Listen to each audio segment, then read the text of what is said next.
ve hasen dediği güzel bir sonuca evrilecek. Olur ya, hasta oluruz ya, hasta oluyoruz. Ve biz üzülüyoruz, bazılarımız öyledir. Basit bir hastalığın bile onu öldüreceğini düşünür. O kadar ben öleceğim herhalde falan der.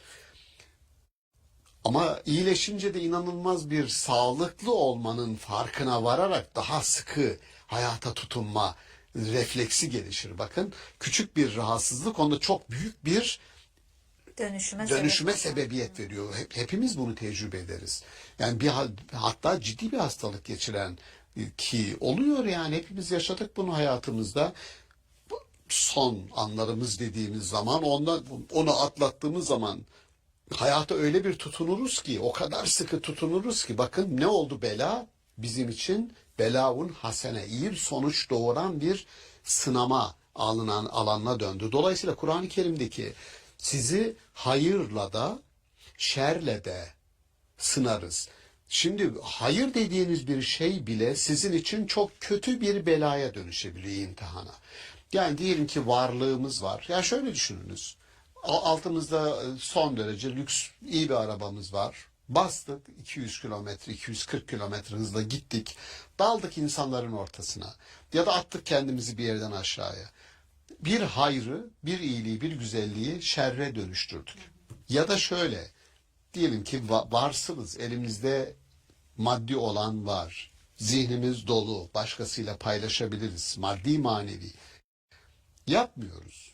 Allah'ın sevmediği insanlar içerisinde anılan cimri, bencil bir tip olarak hayatı sürmeyi ilkesel bir şey olarak kendimize yazdık. Paylaşmam diyor. Çünkü iyiliğin, maalesef ben tartıştım bunu bir arkadaşımızla, bana sordu.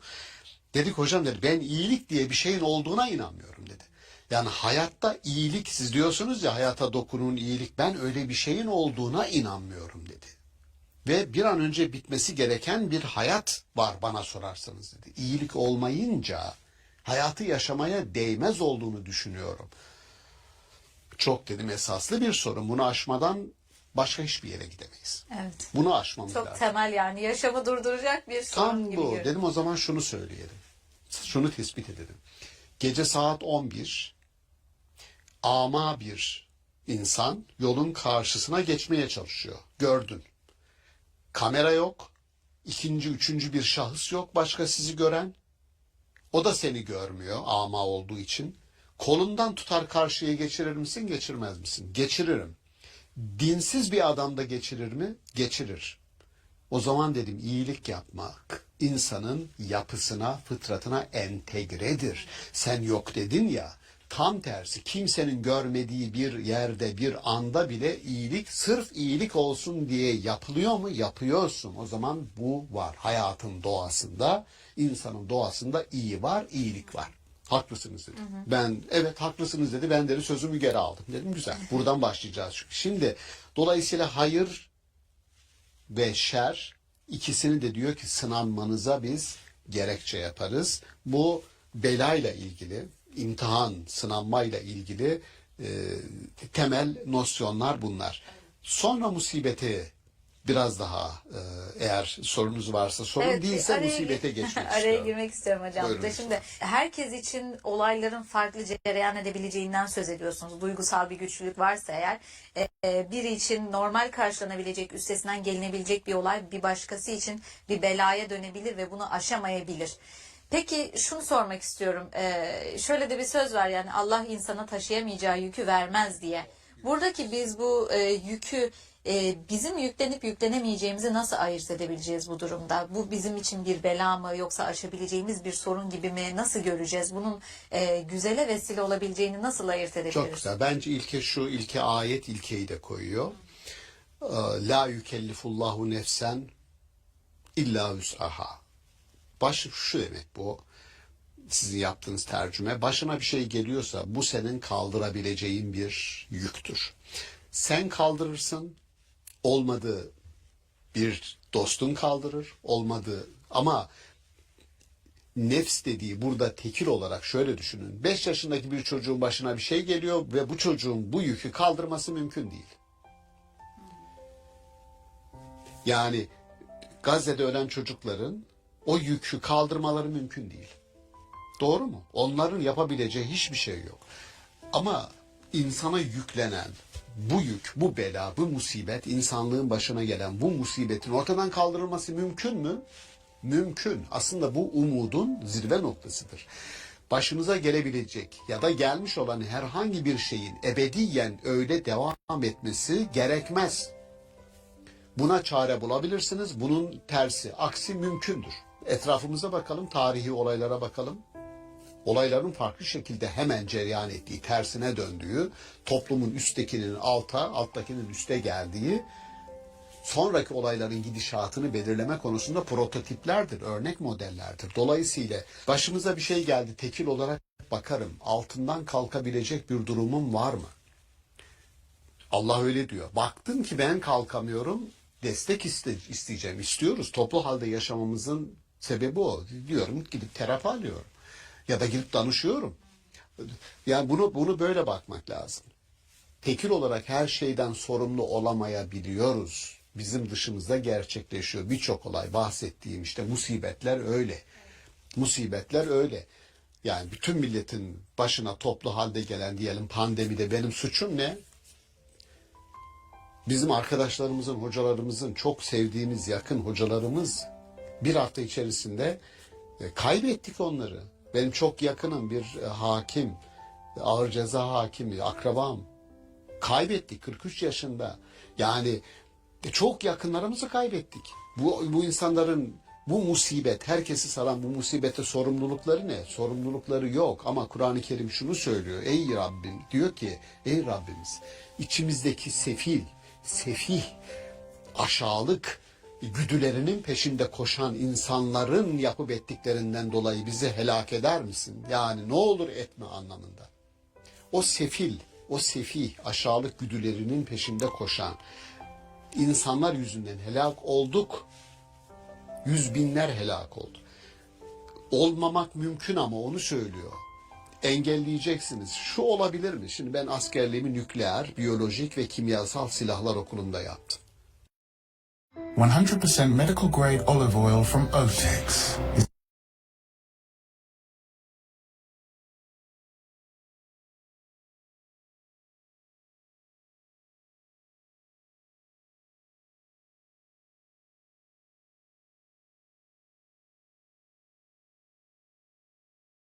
is now available in a convenient spray.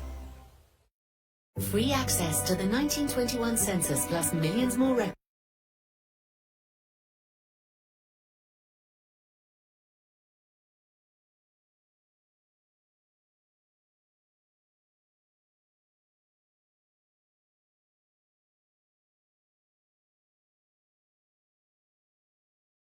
records on Ancestry. Ends March 9th. İstanbul'da, NBC okulu. Biyolojik silahı laboratuvarda üretiyorsun. Sen üretiyorsun. Gidip bir bölgeye bırakıyorsun insanlar ölsünler diye.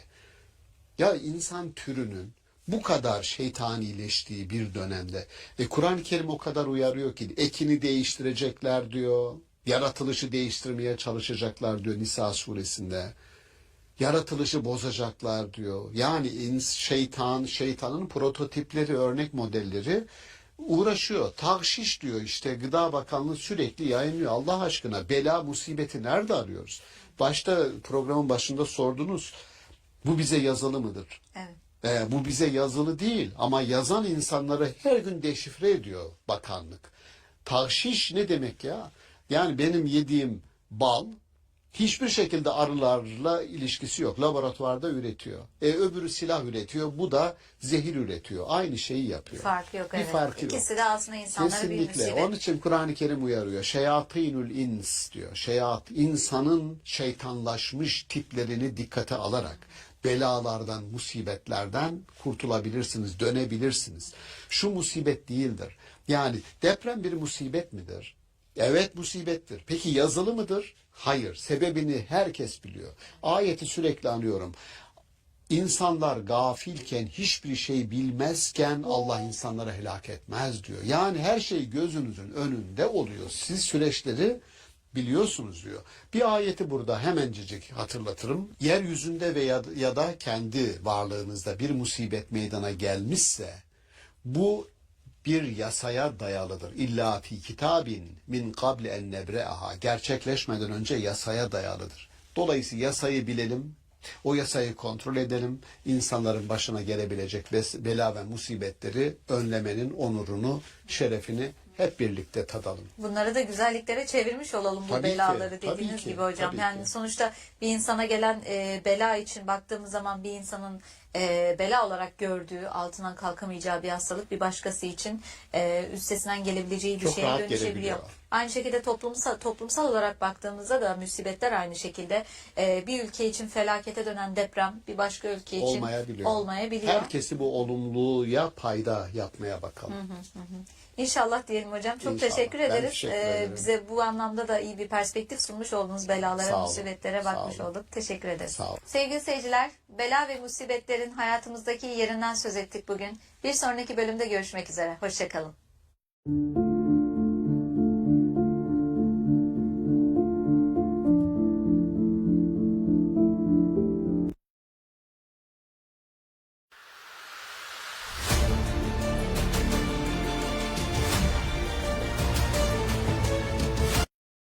O kadar risk altında ki insan gerçekten.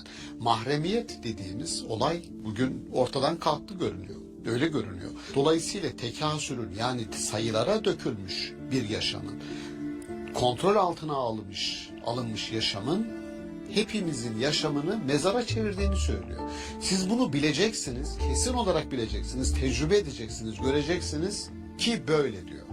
Gaetano Mosca, Pareto gibi isimler şunu söylüyorlar. Demokrasi diye bir şey olmaz. Yani çoğunluğa kesinlikle karşıyız. Tekasüle kesinlikle bizim bugün konuştuğumuz anlamda karşıyız.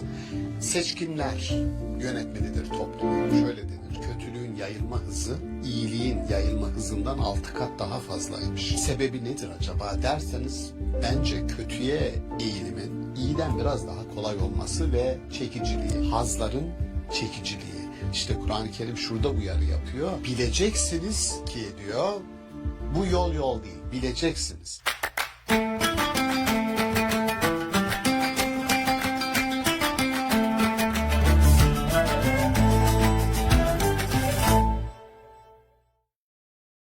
İstanbul Okulu'ndan herkese merhaba.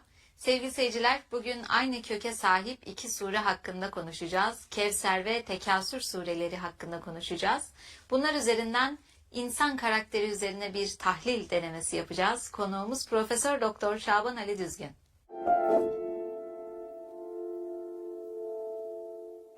Merhaba hocam. Merhaba. Hocam bugün iki sureyi birlikte ele almak istiyoruz. Kevser ve Tekasür sureleri. Bu iki sure aynı kökten geliyor aynı zamanda.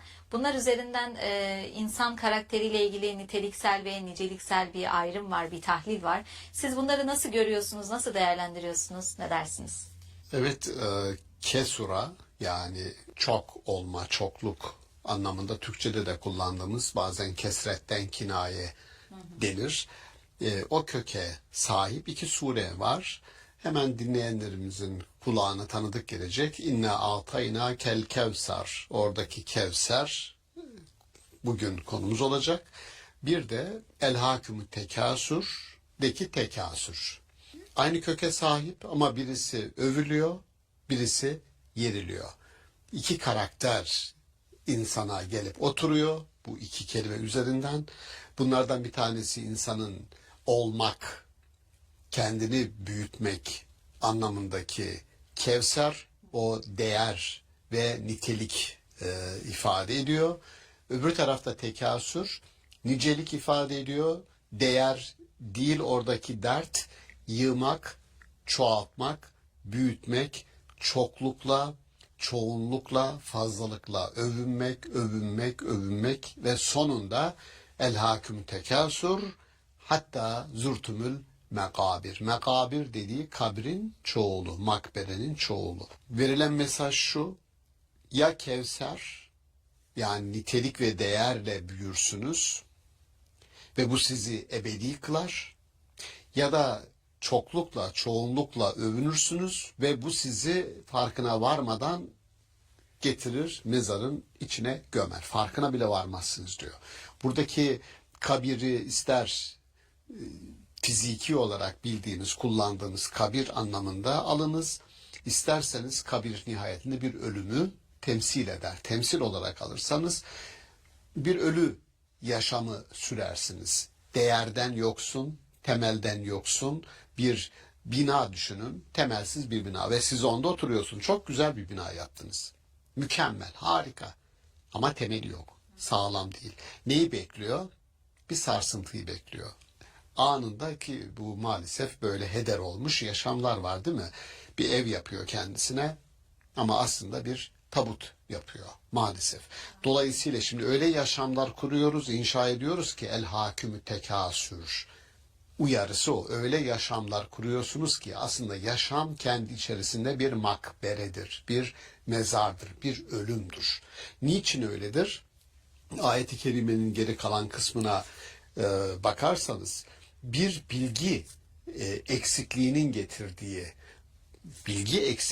getirdiği yani yaşama ilişkin neyin bizim için çok değerli ve elzem olduğuna ilişkin, neyin hayatımızın olmazsa olmazı olduğuna dair bilgi eksikliğinin bizi kabre soktuğunu ya da yaşamımızı kabre dönüştürdüğünü söylüyor. Bir ölüye dönüştürüyor bizi. Kella. Bu ifade, Kur'an'daki bu ifade çok keskin, kategorik bir uyarıdır. Şu ana kadar yaptıklarınız ve bundan sonra yapacaklarınız aynı olmasın diyor. O zaman biliniz ki kesinlikle bilecekler. Tekrar vurgu yapıyor. Kesinlikle yakini olarak bilecekler. Bizzat görecekler, yaşayacaklar. Allah Allah diyorsunuz ki olayı bu kadar vurgulamak değil mi? Yani 3 tür bilmeden bahsedilir. Normalde bir epistemoloji, bilgi felsefesi konusudur bu. Yani insan önce ilmen bilir bir şeyi. Yani suyun H2O'dan oluştuğunu değil mi? Bilirim. Bu bilgidir. Ama bu bilgi önüme su gelir. Elimi içerisine daldırırım. Tecrübe ederim, dokunurum. Bu aynel yakindir. Yani bizzat gözümle böyle görürüm. O bilgisine sahip olduğum şey demek ki buymuş. Sonra o suyu içerim, susuzluğumu gideririm. Bu hakkal yakindir. Bizzat tecrübe ederim. 3 bilme türü. Şimdi bu bilme türlerini çoklukla ve o çokluğun hakim olduğu, niceliğin hakim olduğu yaşamın hepimizi öldüreceğini söyleyen bir bilgi ile irtibatlandırıyor. Şimdi nedir olay biliyor musunuz? Şimdi hepimize hakim olan veri diyelim. Big data deniyor. Büyük veri. Büyük veri. Şu anda hepimizin niceliksel olarak, sayısal olarak, sayı dediğimiz nedir? Dijital, Digit rakam demek, sayı demek. Tekasür ne demek? Sayı demek. Çokluk, çoğunluk demek. Ne kadar verilerimiz başkasının elindeyse, ne kadar verilerimiz dolaşımdaysa, kimlik numaram herkesin elinde. Yani çok kolay erişilebilir. Benim dışımda her yerde. Bankada. Banka numaram her yerde. Yani erişilebilir her yerde dediğim. Dolayısıyla o kadar risk altında ki insan gerçekten. Mahremiyet dediğimiz olay bugün ortadan kalktı görünüyor. Öyle görünüyor. Dolayısıyla tekasürün yani sayılara dökülmüş bir yaşamın, kontrol altına alınmış yaşamın hepimizin yaşamını mezara çevirdiğini söylüyor. Siz bunu bileceksiniz, kesin olarak bileceksiniz, tecrübe edeceksiniz, göreceksiniz ki böyle diyor. Şimdi bu aslında korkunç bir uyarı. Şöyle bir itiraz gelebilir. Hocam ya bu ayetler indiği zaman ortada bir dijital dünya, bir dijital tahakküm, bir dijital feodalizm dediğimiz yapı yoktu. Niye onu buraya taşıdınız? Evet, yani tarihsel olarak baktığımızda aslında bambaşka şeylerden bahsediyor. Evet, oraya bunun gitmemesi gerekir. Haklısınız. Bu yorum aşırı bir yorum olarak görülebilir. Ama bu ayet tekasür yani çokluk ve sayısal çokluk. Sayılar üzerinden bir kesret üzerinden bir imada bulunduğu zaman benim şu anda yaşadığım ızdırabı dile getirmem global, küresel ölçekte bütün verilerin sayıya dökülmüş olması ve bu sayılara sahip olanların güç ve kudret sahibi olmaları üzerimizde, buna dijital feodalizm deniyor işte. Bir tür feodal yapı, despotik bir yapı üzerimizde kurulmuş olmaları şikayetini de dile getirmeme vesile oluyor. Onu söylemeye çalışıyorum. Ayetin iması gerçekte bu mudur, değil midir bilmiyorum. Şu deniliyor ki mesela ne kadar gerekçelerini ulema tartışıyor. Bir kısmı diyor ki işte Araplar atalarıyla çok övünürlerdi. Hatta derlerdi bizim sülalemizde, bizim kabilemizde o kadar şerefli büyük adamlar vardı ki sizde bunlar yoktu. Hadi isterseniz gidip mezarlarda teker teker göstereyim bizim büyüklerimizi. Kabire ziyaret etmeleri, kabre gitmelerinin sebebi bu atalarla övünme idi gerekçe diyor. Olabilir mi? Olabilir. Bir şey demiyorum. Çünkü bugün de insan benim diyor paşa dedem, yani onunla övünmeyi bir tamam senin paşa deden güzel ama senin durumuna bir bakalım falan dediğin zaman işte ikinci kısma geliyoruz. O Kevser'e geliyoruz. Peygamberin bu nicelikle övünme değil de sayısal olarak çoklukla değil de az olan ama öz olan, çekirdekte içerilen, kabukta değil ama öz, o kabuğun özü, çekirdeği olan insanlara Kevser diyor Kur'an-ı Kerim. Ve Hazreti Peygamber'e diyor ki biz sana öyle çoğunluk bende değil, çok fazla insan yanıma gelmedi, onları alamadım, ikna edemedim diye kendini helak etme. Biz sana Kevser'i verdik. Yani insanların benzeri az bulunanlarını biz verdik. Benzeri az bulunan, çok az insan var elinizin altında fakat benzerleri yok gibi. Öyle cesaretli, öyle eğitimli, öyle azimli, öyle kararlı insanlar ki bunlar bir dünyayı değiştirirler. Buna Kevser diyor Kur'an-ı Kerim. At Lidl, fruit and veg is super fresh, and that's our promise.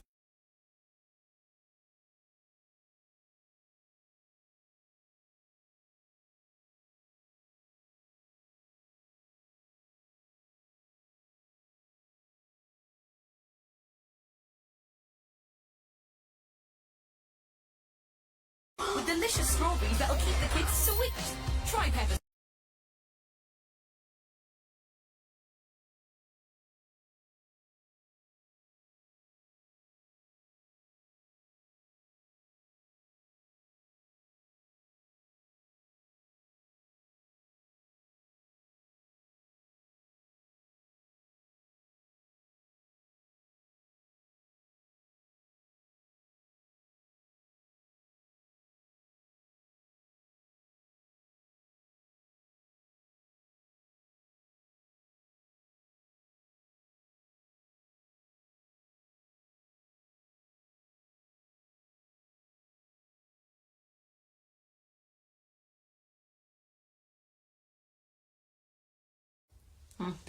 Diğerine o sayısal çokluğa tekasür diyor. Tekasür diyor. O İkisini tekasür, karşıt olarak evet, kullanıyor. Kevser olan da seçkin, daha seçilmiş olan, az ama öz olan kitle varken tekasür olan da kalabalık ama birbirine benzeyen bir çokluktan da Harika. bahsediyor. Peki Türdeş, homojen grup. evet.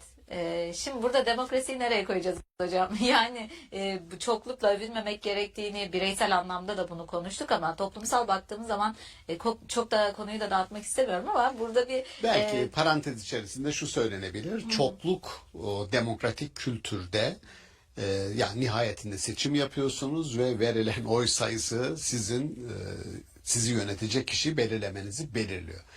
Sırf bu yüzden zaten felsefeye giderseniz Plato'da, Aristo'da demokrasi kötü yönetim biçimi olarak tasnif ediliyor. Hatta en kötüsüdür diyor Aristo. Neden? Çünkü demos halk ve halk erdemi bilmeyebilir, iyiyi bilmeyebilir. Seçerken hangi kritere göre seçecek? Erdemi bilmiyor, iyiyi bilmiyor. O zaman oradaki demokrasi olmaktan çıkar, akrasiyaya döner diyor. Akratik kişilik diyor Aristo buna. Yani kötü yönetim, ahlaksız yönetim, bozuk idareye dönüşebilir diyor. Başına kratia, İngilizce'deki creation, yaratma kelimesi demokratia ile aynı köke sahiptir. akratik bir yapı ortaya çıkar diyor. Kur'an-ı Kerim başka ayetlerde de der. Yani başka ayetlerde insanların çoğuna uyarsanız sizi saptırırlar der. Çünkü ilim, irfan bizim yol gösterenimizdir. Oysa ilim konusunda demokrasi olmaz. Şöyle düşünün. Yani dünya dönüyor diyen bir adamdı. Galileo. Onu yargılamak isteyen kitlelerdi. Ölümünü izlemek isteyen kitlelerdi. Yani bakın herkes yanlış. Peşinde bir kişi doğru diyor. Peygamber geliyor bir topluma. Bir hak hakikati dile getiriyor. Ama bütün millet sürü halinde, sürü toplumu diye bir tasnif var. Sürü toplumu, biz bunu ne duyduk ne ettik, atalarımız da böyle bir şey demedi diye peşine düşüyorlar. Senercümenneküm, seni şimdi taşlayıp öldüreceğiz diyor. Dolayısıyla çoğunluğa bakar mısınız? Ama demokratik kültürün geldiğimiz noktada eğer ileri demokrasi dediğimiz, liberal demokrasi dediğimiz insanın erdemli bir yaşam sürmesine, o çoğunluğun erdem nedir, bilgi nedir, onlar öğretildikten sonra bir seçmene dönüşmesine hizmet edecekse orada sıkıntı yok. İtiraz ettikleri nokta salt çoğunluğa dayanırsanız bu sorun çıkarır. Burada yine araya girmek istiyorum hocam. Yani çoğunluk olan kısmın kötüye, sürü psikolojisine yönelttiğini, aslında olumsuz olan tarafa çoğunluğun götürdüğünü ve seçkin daha azınlık olanın iyiye yönelttiğini söylüyoruz. Burada biraz daha yine insan doğasıyla ilişkili olarak da sormak istiyorum. O zaman o çoğunluktaki şey birbirine etki etmesi mi, yoksa insanın doğasında olan iyilik halinin azınlıkta kalmış olmasını nasıl görmek İkisi de gerekir? güzel, çok güzel bir soru. Gerçekten şöyle denir, kötülüğün yayılma hızı, iyiliğin yayılma hızından 6 kat daha fazlaymış. Yani kötülük daha hızlı yayılıyor. Sebebi nedir acaba derseniz, bence kötüye eğilimin, kötüye meyletmenin iyiden biraz daha kolay olması ve çekiciliği. Hazların çekiciliği. Ama nihayetinde onların, işte Kur'an-ı Kerim şurada uyarı yapıyor. Bileceksiniz ki diyor, bu yol değil, bileceksiniz. Ben size bilgi olarak veriyorum. Çoğunlukla övünmek, o sürünün bir parçası olmak ve kendini orada güvende hissetmek, bu tür durumlar bilgi olarak size veriyorum ki tecrübe edeceksiniz ve bizzat yaşayacaksınız. Bu sizin mezarınıza dönüşecek, sizi yok edecek. Bir aslında insanlık tarihi ait olmayla kendini oradan uzak tutma, mesafe koyma arasındaki mücadelenin tarihidir. Yani Edward Said rahmetli mesela entelektüelden bahsederken derdi ki toplumla, iktidarla, sürüyle arasına mesafe koyan kişi entelektüeldir, seçkindir. Kur'an-ı Kerim işte az seçilmiş bir avuç insan illa galila ifadesini birkaç ayette kullanır. Erdemli yaşam sürmeniz gerekmez mi? Yozlaşmalara karşı çıkmanız gerekmez mi ayetini? Ulu bakiye, erdemi sizin temsil etmeniz gerekmez mi der. Arkasından ama insanların çoğunluğu böyle bir yozlaşmaya asla karşı çıkmadılar. Erdemin tarafında yer almadılar. Bir avuç insan hariç diyor. Ben buna ekliyorum Arnold Toynbee'nin bir sözünü. Diyor ki medeniyetler bir avuç insanın sahneye çıkmasıyla kurulur. O bir avuç insanın sahneden çekilmesiyle de çöker. O zaman biz şuradayız. Ben öğrencilerime bile söyledim. 100 kişilik sınıfta bir hoca 100 kişiye konuşmaz arkadaşlar derim. %10 patlasa yani. 10 kişiye konuşurum ben burada. Bilirim ki benim söylediklerimi hak eden, dinleyen, anlayan, kulak veren 10 kişi var. Ne yapın o 10 kişinin içine girmeye çalışın. Tam da onu söyleyecektim hocam. O 10 kişinin içine girebilmek, yani burada şimdi bu kesimlere ayırdığımız zaman sanki böyle işte Fil Dişi Kulesi'nden bakan bir kesim var.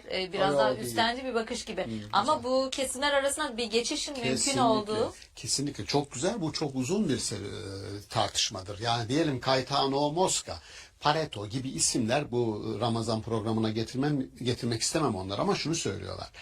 Demokrasi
bir şey olmaz.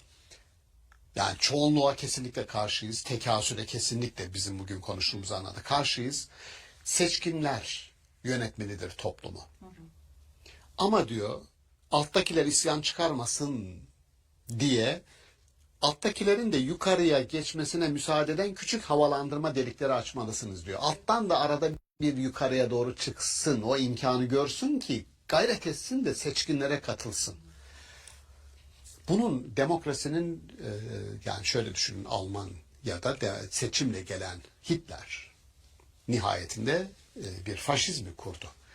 Yani bu istismar edilebilir bir sistem. Bence mesele şurada. Seçkinci bir yönetim, seçkinler ve altta kalanlar, ortalar, hiyerarşik, sınıfsal bir toplum kurmaya ben şiddetle karşıyım. Ama doğasında şu var.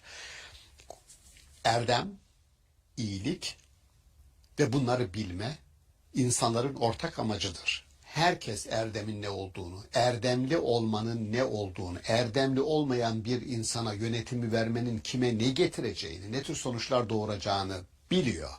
Kur'an-ı Kerim müthiş bir ayet var. Kur'an-ı Kerim'de diyor ki Allah gafil olan bir halkı, yani halkı gafil iken yok etmez. Bu şu demek. Herkes biliyor bir süreç nasıl işliyor ve nasıl yok oluşa sürükleniyorsunuz. Her şey gözünüzün önünde oluyor diyor. Biliyoruz ama ses çıkarmıyoruz, işin bir parçası oluyoruz vesaire. Buradaki uyarı ayetler bağlamında Kevser değeri ifade eder, niteliği ifade eder. Çoğunluğunuz olacaksa da mutlaka bu değerlere yaslansın ki başınıza sıkıntı açmasın. Öyle bir uyarı vardır ayetler arasında diye toparlamak daha iyi olur. Çok iyi toparlandı. Çok daha açıklayıcı oldu bu şekilde hocam. Kendi adıma yani çok daha anlaşılır olduğunu düşünüyorum örneklerle. Çok teşekkür Ben ederiz teşekkür değerli ederim. yorumlarınız Ben için. teşekkür ederim. Sağ olun. Sevgili seyirciler, Kevser ve Tekasür sureleri bağlamında insan karakteri hakkında konuştuk bugün. Bir sonraki bölümde görüşmek üzere. Hoşçakalın.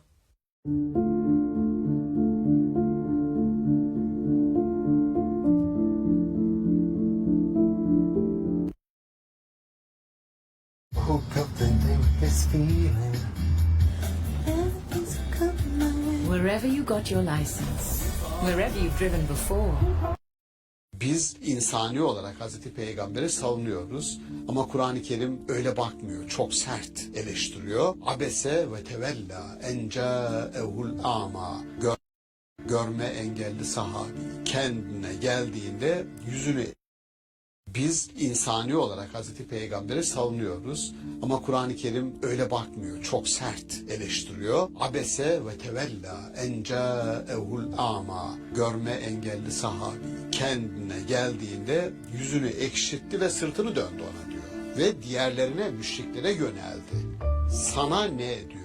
Sana ne diğerlerinin ne yapacağından, Müslüman olup olmayacağından. İşte diyor peygamber beyaz tenliydi. Peygamberin kendisi mi dedi ki ben beyaz tenliyim böyle kaydedin. Öbürü esmerdi diyor. Bayağı esmere yakındı. Sana ne adamın esmerliğinin, beyazlığının. Yahudiler en büyük ırkçı idiler. O ırkçılığa reddiye olmak üzere, çünkü babadan geliyor o ırkçılık. Hazreti İsa babasız dünyaya getirildi ki ırkçılığın dibine kibrit suyu dökülsün.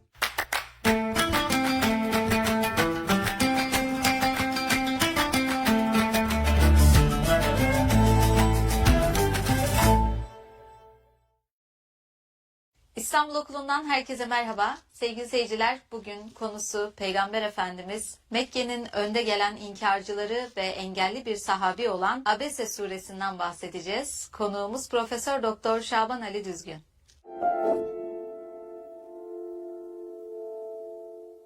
Merhaba hocam. Merhaba.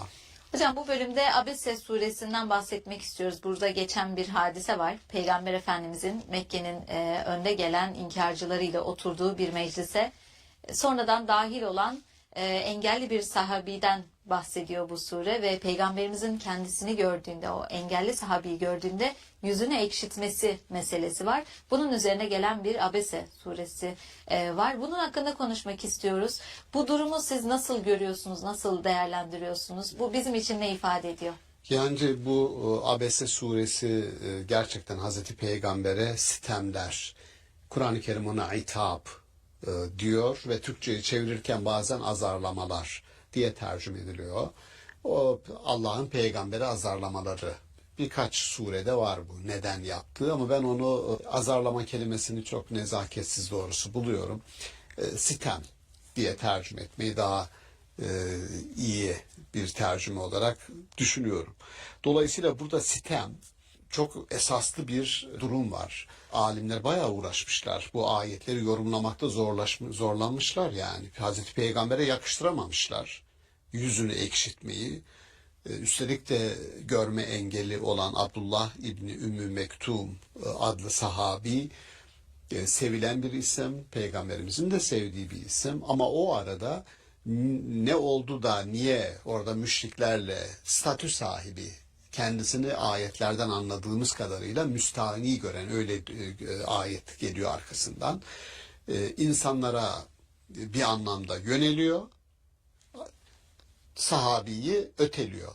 Bunu yakıştıramadıkları için burada yüzü ekşiten peygamber değildir, oradaki müşriklerdir diyen alimler de var. Ama öyle görünüyor ki ayetlerin bağlamı, akışı okunduğunda evet burada yüzünü ekşiten Hazreti Peygamber. Bunu Maturidi yorumlamaya çalışıyor. Diyor ki Hazreti Peygamber bunu yaptı çünkü yapmaya çalıştığı şey çok büyük bir şeydi. Neydi o? Şimdi kabile eskiden beri denir bir millet kralının dini üzeredir. Yani bir kabilenin reisini eğer Müslüman ederseniz bütün kabile reisle beraber Müslüman oluyor. Yani peygamberin davası, oradaki çağrısı, iddiası, uğraşı o adamlarla ilgili değil sadece. Arkada çok daha büyük bir kesim var. Onları kazanmaya çalışıyor. Kabileleri bir. İkincisi yaptığı şey kendi kişisel davası da değil. Nihayetinde Allah için bir şey yapıyor. Allah'ın dinine çağırıyor. Dolayısıyla yüzünü ekşitse dahi bu onun kişisel bir zafiyeti olarak görülmemelidir diye bir yorum yapıyor Maturidi. Dediklerine katılıyorum. Doğru. Ama Kur'an-ı Kerim buna rağmen yani biz insani olarak Hazreti Peygamber'i savunuyoruz ama Kur'an-ı Kerim öyle bakmıyor. Çok sert eleştiriyor. Abese ve tevella en câehul âmâ. Görme engelli sahabi kendine geldiğinde yüzünü ekşitti ve sırtını döndü ona diyor. If you open the Quran and you don't understand anything of what's written there and you don't care about the situation, then click skip now. Okay. Ve diğerlerine, müşriklere yöneldi diyor. Sana ne diyor? Sana ne diğerlerinin ne yapacağından, Müslüman olup olmayacağından, kabilelerinin işte onlara tabi olarak Müslüman olup olmayacağından, sana destek verip vermeyeceklerinden. Çünkü güçlü insanları kazandığın zaman kendine de bir tür daha güvende hissedersin. Bu refleks, bu motivasyon da var. Tamam bunları anladık ama sana ne diyor bu? Sen diyor tek bir kişiye, Müslüman olan o engelli sahabiye o hareketi yapmayacaksın. Kella ifadesini orada kullanıyor. Kella. Sakın bir daha böyle bir şey olmasın olarak yorumluyor onu bazı alimler. Kella. Sakın bir daha böyle bir şey yapma. Yani çok aslında çok dozajı çok yüksek bir uyarı görünüyor gerçekten. Çünkü sahabi diyor ki belki o kişi gelecek, seni dinleyecek ve oradan aldıklarıyla gidecek yetezekka. Yani kendisini arındıracak, rahatlayacak. Çünkü senin şu ana kadar sana destek veren, bütün zorluklara göğüs geren bir insana böyle davranma hakkın yok.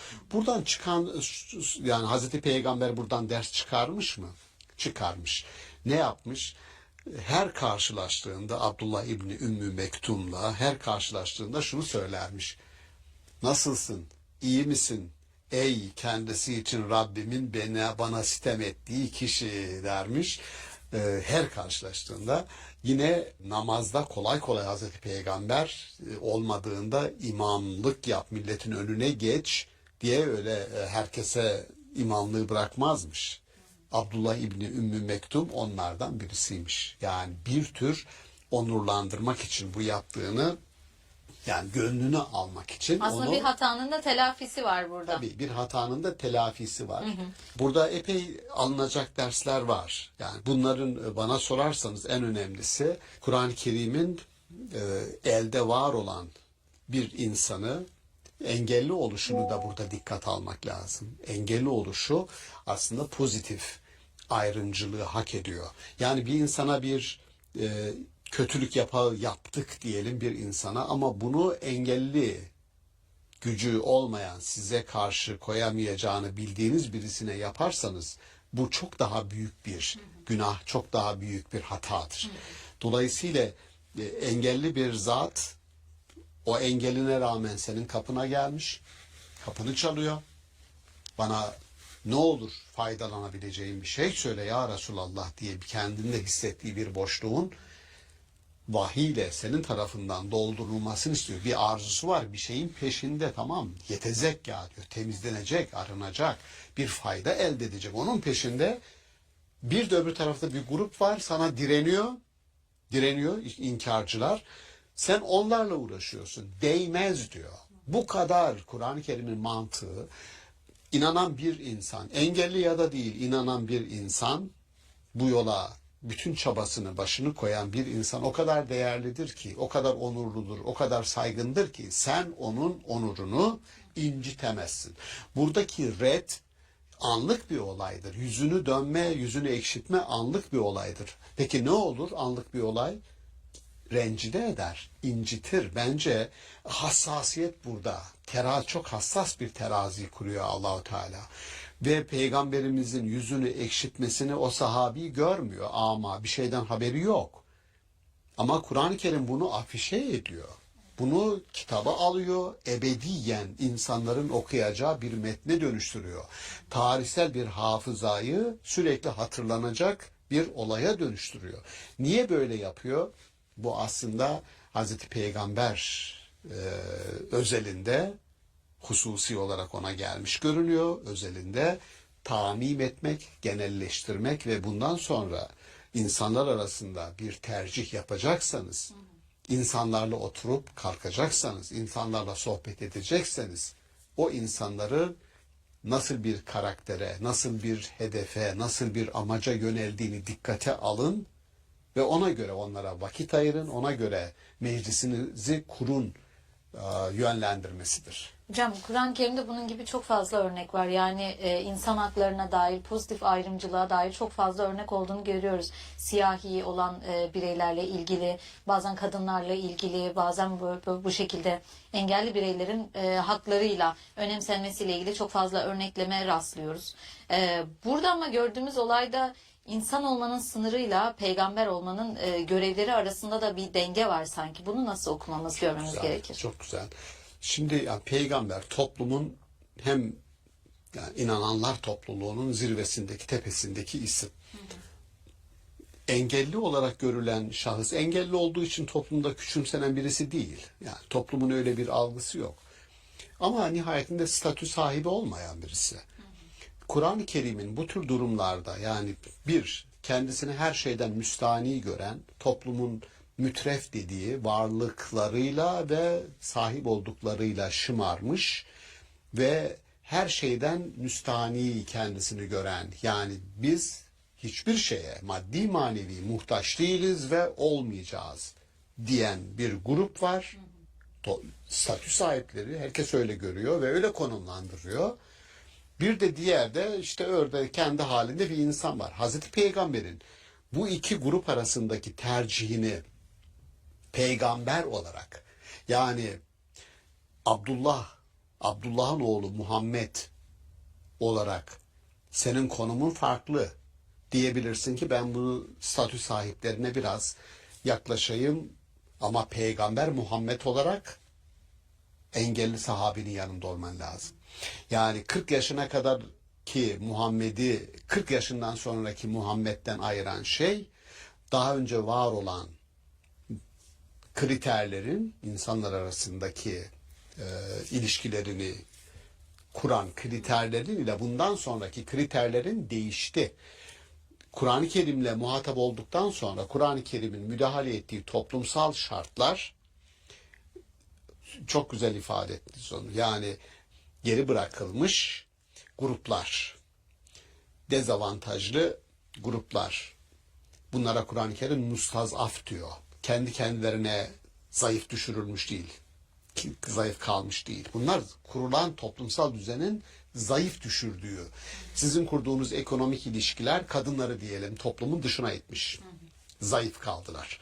Ya da kurduğunuz hiyerarşi işte engellileri ikinci plana etmiş. Zayıf düşürüldüler.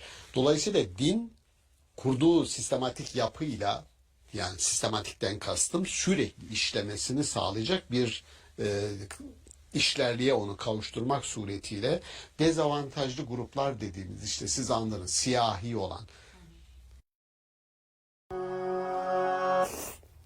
تحس ماله طعم كان أبوي جبرنا كان يونسنا.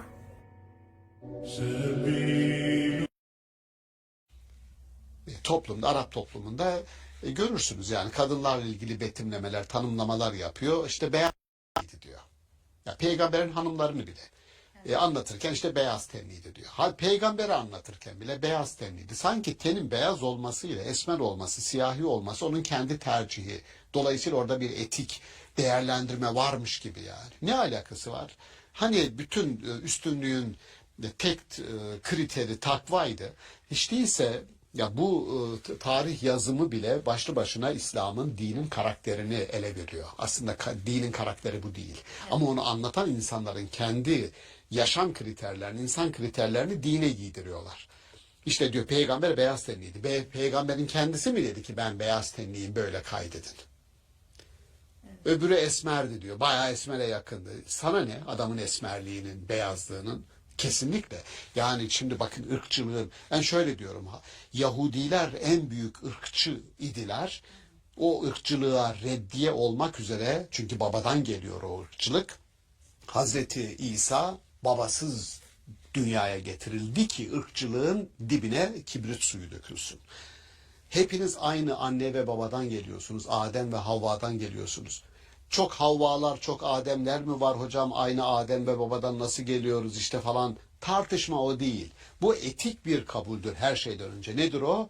Aynı anne ve babadan geliyorsanız ırkçılığın reddidir. Kimse kendisini ben işte beyazım, ben sarı ırkım, ben işte siyahiyim, bir üstünlüğe, bir savunmaya girmesinler. Yani burada çok daha etik, her şey etik temelde inanın. Biyolojiden bahsettiğimizde de, işte tenden bahsettiğimizde de geliyoruz, bir etik temele oturuyoruz. Burada da Abese suresinde de nihayetinde bir onurun incitilmesidir bütün mesele. Evet. Ve onu Hazreti Peygamber düşünebiliyor musunuz yani? Statü olarak çok dibe itilmiş, öyle kabul edilmiş. Halk öyle kabul ediyor. Ama halkın ittiği, engellediği bir varlık için, birisi için Kur'an-ı Kerim en sevdiği peygamberine gerekirse ben seni alırım, afişe ederim, böyle yaptın derim, evet. Sana sitem ederim diyor. Meseleyi ben toplumsal tarih bu. Toplumsal tarih, dinin tarihi, kralların tarihi değil. Filozofların tarihi değil. Dinin tarihi, peygamberlerin tarihi. Peygamber de halkın, ezilenlerin, dezavantajlıların yanındadır andığımız gibi. Onun için kadın hakları, işte siyahiler, köleler bunları konuşurken din bunlara ne getirdi? Bence esaslı şeyler getirdi gerçekten. Esaslı şeyler getirdi. Çünkü onlar için var. Ve Peygamberimizin hitabı da bakarsanız genetiğini sökün. 13 yıllık Mekke dönemindeki 90'a yakın sure vardır Mekke döneminde. 90 surenin, kısa surenin genetiğini sökün. Göreceğiniz muhataplar bu çerçevededir. Evet, genel itibariyle bunlardan bahsediliyor. Kesinlikle. Seçme şansı olmadıkları durumlarla ilgili dezavantajlı olmalarının aslında dindeki ne kadar korkunç bir yere sahip olduğunu, öneminden bahsediyor Kesinlikle. böylece de. Peygamberi bile bakın Havle'yi Mücadele suresinde Havle bir kadın için peygamberine sitem ediyor. Seninle tartışan kadının sesini duydu Allah diyor orada. Bir sitem var. Burada bir engelli için sitem var. Gördüğünüz gibi dezavantajlı dönem için, gruplar için peygamberini çok rahat bir şekilde hizaya getiriyor Kur'an-ı Kerim. Peki hocam, dileyen ondan öğüt alır ifadesiyle başlayan ayetler var bir de. Son olarak buraya da değinecek olursak, evet, buradaki bazı hatalardan bahsediyoruz. Kur'an-ı Kerim de bunlarla ilgili uyarılarda bulunuyor. Bu şekilde ifadeyle başlayan ayetlerde. Bunların bizim şu andaki hayatımıza empoze etmemizle ilgili durumu nasıl görmemiz gerekir? Bu uyarıları nasıl görmemiz, okumamız gerekir? Evet, bu tür olaylar Kur'an-ı Kerim'in tarihin herhangi bir kesitine hitap etmesi, orada şahısların, hitap ettiği şahısların A, B, C şahısları olması olayı tarihsel bir olay yapmaz, olayı bir coğrafyaya hapsetmez. Bu konuşmaların tamamının muhatabı onu şu anda okuyan kişidir. Hikayenin muhatabı şu anda onu okuyandır. Dolayısıyla andığımız üzere nasıl bundan öğüt alacaksın, nasıl bundan faydalanacaksın, umulur ki fayda sağlar. Menfaat kelimesini kullanıyor. Menfaat kelimesi biraz madde içerir. Tezekka iç temizliğidir, zihinsel temizliktir. Bir şey söylersiniz birisine, inanılmaz bir huzur, huşu, haşyet, bunu öyle hisseder ki arınır böyle. Tamam, birçok şey çeker gider. Bu tezekkadır. Ama aynı zamanda umulur ki tenfa'uhu, yenfe'uhu ifadeleri var Kur'an-ı Kerim'de, nefa, maddi faydada. Yani peygamberin yanında bulunmak sadece iç temizliği değil. Diyorum ya sizinle oturmak, sizden bir şey almak, etmek, bu menfaat, maddi manevi demek. Her türlü öğüt iki kanatlı. Hem maddi hem onun içindekiyle alakalıdır. Hazreti Peygamber'in temsil ettiği o dünyada, yani ilahi vahyin onun vasıtasıyla insanlara geliyor olmasında öğüt almanın iki yakasını bir araya getirmemiz lazım. Madde ile manayı, iç dünya ile dış dünyayı, bireysel yaşam ile toplumsal yaşamı, bireysel özgürlükle toplumsal adaleti, hepsini bir arada düşünmemiz gerekiyor. Ancak öğüt o zaman öğüt olur, karşılığını bulur. Umarım biz de öğüt alanlardan oluruz. İnşallah. İnşallah hocam. Çok teşekkür Ben ederiz teşekkür değerli ederim. yorumlarınız Sağ için. olun. Sevgili seyirciler, bugün Abese suresinin verdiği mesajdan bahsettik. Bir sonraki bölümde görüşmek üzere. Hoşçakalın.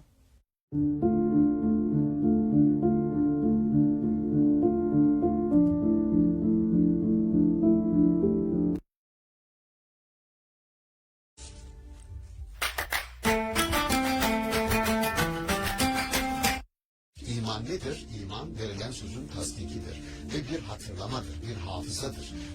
İman nedir? İman verilen sözün tasdikidir ve bir